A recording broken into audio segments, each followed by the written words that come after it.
నమస్కారం మధుసూదన్ రెడ్డి గారు. నమస్తే అంజీ గారు. జగన్మోహన్ రెడ్డి గారు ఇన్ని వేల కోట్లు ఆఫ్రికా తరలించారు అంటున్నారు. ఏది ప్రూఫ్ ఏంటి? ప్రూఫ్లు ఏమున్నాయి? ఇప్పుడు ఒక్కటి నేను సింపుల్ గా చెప్తాను. ప్రూఫ్ కావాలన్నావు కదా, నేను క్లియర్ గా చూపిస్తా ప్రూఫ్. భారతీయ సిమెంట్ భూములు ఎవరి? ఫస్ట్ రాజశేఖర రెడ్డి కుటుంబానియా ప్రభుత్వానియా? నాకు చెప్పండి పాయింట్. ఆ భూములు ఎవరై?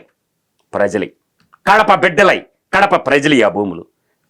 దాంట్లో అసైన్మెంట్ భూములు కూడా ఉన్నాయి. అసైన్ అంటే ఏంది? పేదలకు ఇచ్చటమే కదా. ఎంత ఇచ్చావు నువ్వు? ₹1,00,000 చొప్పున ఎకరా, ₹1,00,000 చొప్పున ఎకరా. అంటే పేదవాడు గాలి కింద భూమి కాదు. ఆ భూములకి నీకేమన్నా సంబంధమా? భూములు ఇచ్చింది ఎవరు? ఆ భూములు ఇచ్చింది ఎవరు? ఆ భూములు ఇచ్చింది పేదలకు ఇచ్చారు. దామోదరం సంజీవయ్య పేరు నేను పెదపాళ్ళలో పుట్టిన Damodaram Sanjivayya BC SC ST మైనారిటీకి ఉమ్మడి రాష్ట్ర ముఖ్యమంత్రిగా 2 ఏళ్లు చేసిన పాపానికి 6 లక్షల ఎకరాలు భూములు పంచాడు ఆయన. ఆ భూములు వాళ్ళ కాళ్ళ కింద భూములు లాగేసావా? అయితే మైన్స్, నీ భారతీయ సిమెంట్కి మైన్స్కి ఒక ముఖ్యమంత్రిగా ఉండి నువ్వు కేటాయించుకోవచ్చా? 2031 ఎకరాలు. ఆ డబ్బు ఎవరిది? ఆ మైన్స్ డబ్బు ఎవరిది? భారతదేశ ప్రజలందరిదా జగన్మోహన్ రెడ్డిదే? నాకు చెప్పండి ఇప్పుడు సమాధానం మీరు. 6,000 కోట్ల వర్త్ ఆఫ్ మైన్స్. తర్వాత ఆ ఫ్యాక్టరీ పెట్టావు. ఎవరికి అమ్మిను? 51% ఇవాళ ఫ్రాన్స్ కంపెనీ చేతులకు ఎలా పోయింది? అంటే తరలించడం కదా అదే. ఆ డబ్బు ఇండియాలోనే ఉందా? ఎక్కడుందా డబ్బు? ఎవరిదా సొమ్ము? నువ్వు ఇచ్చినప్పుడేమో ₹1,00,000 పడింది ఎకరా, నువ్వు అమ్మినప్పుడు ₹1,00,00,000 పోయింది. ఎట్లా? ఇంకా చూద్దాం. సన్నారెడ్డి రవీంద్రారెడ్డి శ్రీ సిటీ అని గొప్పగా చెప్పుకుంటారు కదా, ఎవరి ఆ భూములు? దాదాపుగా 3,358 ఎకరాలు శ్రీ సిటీ అంటే. అంటే నువ్వు ఏ కంపెనీ వాడికి అమ్మేసుకుంటా? నువ్వు ఇచ్చింది ఎంత ప్రభుత్వానికి? నువ్వు అమ్మేది ఎంత? సెజ్ అనే ఒక ముసుగు, ఒక పాలసీ తెచ్చారు యూపీఏ గవర్నమెంట్లో ప్రైవేట్ సెజ్జులు పెట్టుకోవటానికి. దాన్ని పెట్టి భూస్వామ్య వ్యవస్థను రద్దు చేసినప్పుడు నయా భూస్వామ్య వ్యవస్థ ఏర్పడింది కదా. ఇండోసోల్ పవర్ ప్రాజెక్టు ముసుగులో 25,000 ఎకరాలు. ఇట్లా చెప్పుకుంటూ పోతే 4 లక్షల ఎకరాల చరిత్ర చెప్పగలను నేను. 4 లక్షల ఎకరాల చరిత్ర. ఆంధ్రాలో సరస్వతి సిమెంట్ ఫ్యాక్టరీ ఉందా? నాకు చెప్పమనండి, ఏడుందో చూపించమనండి. 1,515 ఎకరాలు మైన్స్ ఎలా కేటాయించారు? ఎవరు కేటాయించారు? ప్రభుత్వాలే కదా కేటాయించింది. 1,515 ఎకరాలు సున్నప్రాయ నిక్షేపాలు ఎలా కేటాయించారు? ఇండస్ట్రీ ఉందా? సిమెంట్ బ్యాగ్ ఆడన్నా అవుపడుతుందా? పోనీ నీకు అవుపడిందా సరస్వతి సిమెంట్ బ్యాగ్? అంటే రాజకీయాన్ని ప్రభుత్వాలను అడ్డం పెట్టుకొని ఇట్లా గనులు భూములు కొట్టేసి మళ్ళీ ఇదే భూములు ఏడ ఎత్తుకొని పోయి తాకట్టు పెడతారు నేషనలైజ్డ్ బ్యాంకుల్లో. లేపాక్షి సెజ్జు 8,844 ఎకరాలు. What a wonder story. 8,844 ఎకరాలు. ఎవరయ్యండి ఆ భూములు? ఆ భూములు ఎత్తుకొని పోయి ఎక్కడ తాకట్టు పెట్టారు? నేషనలైజ్డ్ బ్యాంకులో తాకట్టు పెట్టడం, లోన్లు తేవడం, మళ్ళీ కేసులు పోవడం. భూములు కేటాయించడం ఎందుకు? వాటిని ఎత్తుకొని పోయి తాకట్లో పెట్టడం ఎందుకు? మళ్ళీ నేషనలైజ్డ్ బ్యాంకులో డబ్బు కొట్టేయటం ఎందుకు? జడ్జిమెంట్ లేకుండా ఢిల్లీలో తిరగడం. ఎన్ని సామాన్యుడికి తెలుస్తాయి ఆంజీ గారు? నేను అడుగుతున్నాను మిమ్మల్ని. ఓకే, మీరు ఒకసారి చూడండి. ఏపీఐసి అనేది ఆంధ్రప్రదేశ్ ఇండస్ట్రియల్ ఇన్ఫ్రాస్ట్రక్చర్ అనేది ఒక బ్రోకర్ సంస్థగా మిగిలిపోయింది. పరిశ్రమల స్థాపనకి భూములు తీసుకుంటారు. మీకు ఎట్లా అంటే ఇక్కడ సింపుల్గా అర్థం చేసుకోండి అంజీ గారు. ఈ యొక్క క్రిమినాలజీ అండ్ సైకాలజీ అర్థమైతేనే మనకు అర్థం. ఏపీఐసి ఏమొస్తుంది? దానికి రైతులు భూములు తీసుకుంటారు. ఎందుకు వెళ్ళరు భయ్ మీకు భూములు? ఇఫ్కో సెజ్ అని ఉంటుంది ఒకటి, నెల్లూరు కావల మధ్యలో ఉంటుంది. 10 కిలోమీటర్ పొడుగున కాంపౌండాలు ఉంటాయి. ఆ భూములు ఇచ్చిన రైతులకి అగ్రిమెంట్ ఏంటో తెలుసా? మెమోండర్ ఆఫ్ అగ్రిమెంట్. భూమి ఇచ్చిన ప్రతి రైతుకి ఒక జాబ్ ఇస్తామన్నారు. వాళ్ళు భూములు గుంజుకున్నవా? తరతరాల నుంచి తాత ముత్తాతల నుంచి వచ్చే భూములు గుంజుకున్నవా? వాళ్ళేమో అమాలి కూలీలుగా మారిపోయారు. మీరేమో చుట్టూ కాంపౌండాలు కట్టుకున్నారు. దాంట్లో మధ్యలో ఉన్న నదులు, చెరువులు, దాంట్లో ఉన్న అన్నీ వేసేసినారు. ఇఫ్కో ఎరువుల కర్మాగారం పెట్టి ఇంటికి ఒక గవర్నమెంట్ జాబ్ ఇస్తామన్నారు. ఇది మోసం కాదండి? ఇది దగా కాదా? ఇది కుట్ర కాదా? భూములు దోసేయటం కాక ఏమంటారు? ఇది అభివృద్ధి అంటారు దీన్నే. అసలు భూములు అమ్మటం అంటేనే గుర్తుపెట్టుకోండి అంజీ గారు, తీవ్రమైన నేరంగా పరిగణించేటటువంటి చట్టం చేయాలి. భూములు ఇవ్వండి కాదల్లా, పరిశ్రమలు కావాలా, యువతకు ఉపాధి రావాలి, భూములు ఇవ్వండి. లీజు ప్రాతిపదికన ఇవ్వండి. ₹1 ఎకరాకి చాలు. వాళ్ళకి ఏం కావాలా? నీళ్లు పుష్కలంగా ఉండి నీళ్లు ఫ్రీగా ఇవ్వండి. కరెంట్ ఒక 50% డిస్కౌంట్ ఇవ్వండి, కరెంటు మా పిల్లలకు ఉద్యోగాలు ఇవ్వండి అని అడగండి. వాడు వెళ్ళిపోయిన తర్వాత వాడిని ఏం చేస్తానంటే ఈ భూములు తాకట్టు పెట్టేటటువంటి ఎసులుబాటు కల్పిస్తుండే ఈ ప్రభుత్వాలు. మీరు అంటున్నారు దాదాపుగా జలయజ్ఞంలో భాగంగా రాజశేఖర్, నేను జలయజ్ఞానికి వ్యతిరేకం కాదు, ధనయజ్ఞానికి వ్యతిరేకం. 86 ప్రాజెక్టులు స్టార్ట్ చేశాడు ఎవరు? రాజశేఖర్ రెడ్డి ఉన్నప్పుడు 2004లో ముఖ్యమంత్రి అయిన. దాని వెనక ఉన్న పెద్ద భోగోతం చాలా మందికి తెలియదు. అపర భగీరథుడు కాదు. ఈ చట్టాలు ఈ ప్రభుత్వాలు ఏమి చేయలేకపోతే నేచురల్ జస్టిస్ అంటారు దాన్ని, భగవంతుడు ఇచ్చాడు. ఎవడు చూడకపోయినా మూడో కన్ను ఒకటి చూస్తుంది. ప్రకృతి అనేది చాలా డేంజర్గా తొక్కి పారేసింది. ఓర్చుకోలేక దేవుడు అని భగవంతుడు అనేవాడు ఓర్చుకోలేక నీ అంతే అవినీతిపరుడు ఉండకూడదురా, నిన్ను ఈ ప్రభుత్వాలు ఈ కోర్టులు ఈ చట్టాలు ఏం చేయలేని తొక్కేసింది నేచర్. 86 ప్రాజెక్టుల్లో నేను టెండర్ వేసానండి. ఓకే, నాకేందండి నువ్వు డబ్బులు ఇచ్చేదే? మొబలైజేషన్ అడ్వాన్స్ అని పేరు పెట్టేసి, అంటే వాడి దగ్గర రూపాయి కూడా ఉండదు. టెండర్ వాడికే, మళ్ళీ ప్రభుత్వమే డబ్బులు ఇస్తుంది, వాడు మిషన్లు తెచ్చుకుంటూ వాడే పని చేస్తాడు, బిల్లులు. అంటే రూపాయి పెట్టుబడి లేకుండా టెండర్ నువ్వు ఎందుకు వేసినవురా? టెండర్ ప్రాజెక్ట్ పని చేయలేను, టెండర్ ఎందుకు వేసినవురా నువ్వు? మొబలైజేషన్ అడ్వాన్స్ ఇచ్చేది ఏంది? బొంగేం కాదు, దోచి పెట్టడం అని నేనంట.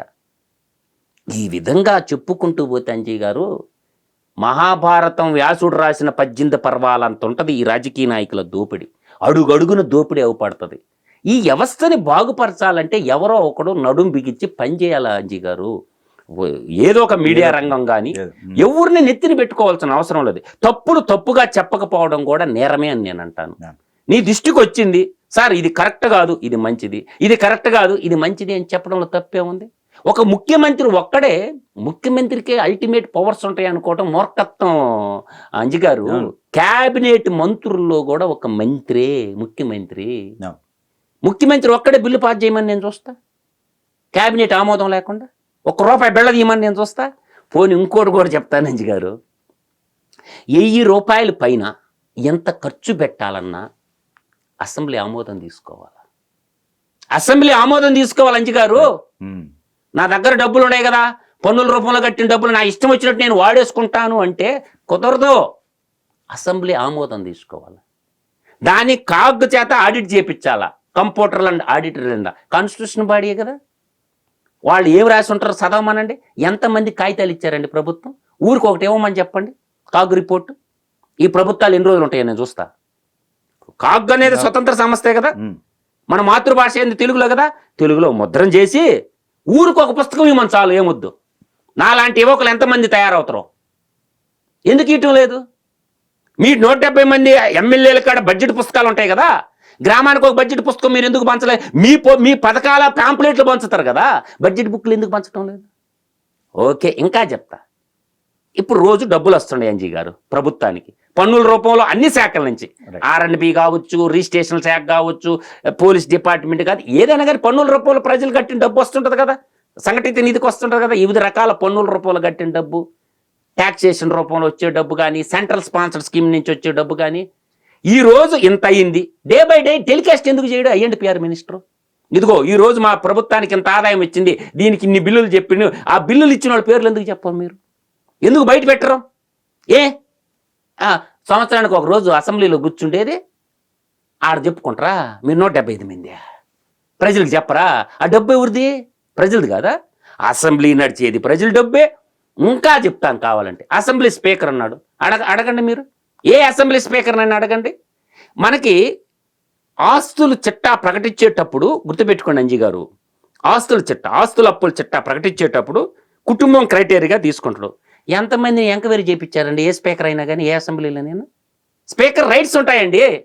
ప్రతి ఎమ్మెల్యే తనకు సంబంధించిన భార్య భర్తల కుటుంబ సభ్యుల మీద ఆస్తులన్నీ ఎంక్వైరీ చేయించు. ఆ అఫిడవిట్ ని ఎంక్వైరీ చేయించాలండి. నువ్వు ఇచ్చింది రైట్ అని ఎట్టా? ఏది నీ దగ్గర టీం నాకు చూపించు. చాలా మంది లేచిపోతారు అట్లయితే. ఎందుకు చెప్పాడంట? నీ బాధ్యత నుంచి నువ్వు తప్పించుకోవటమే కదా. వీళ్ళు ఎక్కడంటే అసెంబ్లీలో తిట్టుకుంటే హైకోర్టులు ఇన్వాల్వ్ కావు. యాక్షన్ తీసుకోవాల్సిన జడ్జి స్థానంలో ఎవరు ఉంటారు? స్పీకర్ ఉంటాడు. గతంలో తమ్మినే స్పీకర్ రౌడీ లాగా ఉన్నాడా, స్పీకర్ లాగా ఉన్నాడా, జడ్జి లాగా ఉన్నాడా? వాడు వాడు లా సర్టిఫికేట్ దొంగ సర్టిఫికేట్ అని ప్రూవ్ చేసినాం మేము. అర్థమవుతుందా? అందువల్ల ఏంటంటే పాలకులు, ప్రజల్ని పాలించేటటువంటి పాలకులు ఎన్నుకునేటప్పుడు ప్రజలు ఏం చేస్తారు? ఇప్పుడు పొలిటికల్ పార్టీస్ ఉంటాయి, ఏదో ఒక పార్టీ ఒక అధ్యక్షుడు ఉంటాడు, ఆయనగా సెలెక్ట్ చేసేది. ప్రజలకు ఏమన్నా సంబంధం ఉందా క్యాండిడేట్ నువ్వు సెలెక్ట్ చేసేటప్పుడు? నేను అంటుండేది అంటే డెమోక్రటిక్ సిస్టమ్ చేంజ్ అవ్వాలి. ఫస్ట్ నువ్వేం చేయాలంటే election commission of India reforms జరగాల. మనకు టీఎన్ సేషన్ ఉన్నప్పుడు రిఫార్మ్స్ వచ్చాయి, మళ్ళీ ఇంకొక కమిషనుడు కూడా రిఫార్మ్స్ తెచ్చాడా? ఒక్కడు తేలా. ఎందుకు తేలేదు రిఫార్మ్స్? దేనికి తేలేదు? ఎవడో ఒకడ కంప్లైంట్ ఇస్తే కానీ నువ్వు చర్య తీసుకోవా? ఇప్పుడు నీ దగ్గర ఎంపీలు కానీ ఎమ్మెల్యేలు కానీ ఎమ్మెల్సీలు కానీ అప్పుడు పెట్టించారు, నువ్వు ఎంక్వైరీ చెప్పేవా? ఈ ఆస్తులు నిజమా వట్టియా అబద్ధం అని ఎంక్వైరీ చెప్పేవా? ఆ టీం ఉందా? ఫస్ట్ ఏంటంటే పొలిటికల్ పార్టీలకు ఎలక్షన్ పెట్టాలి.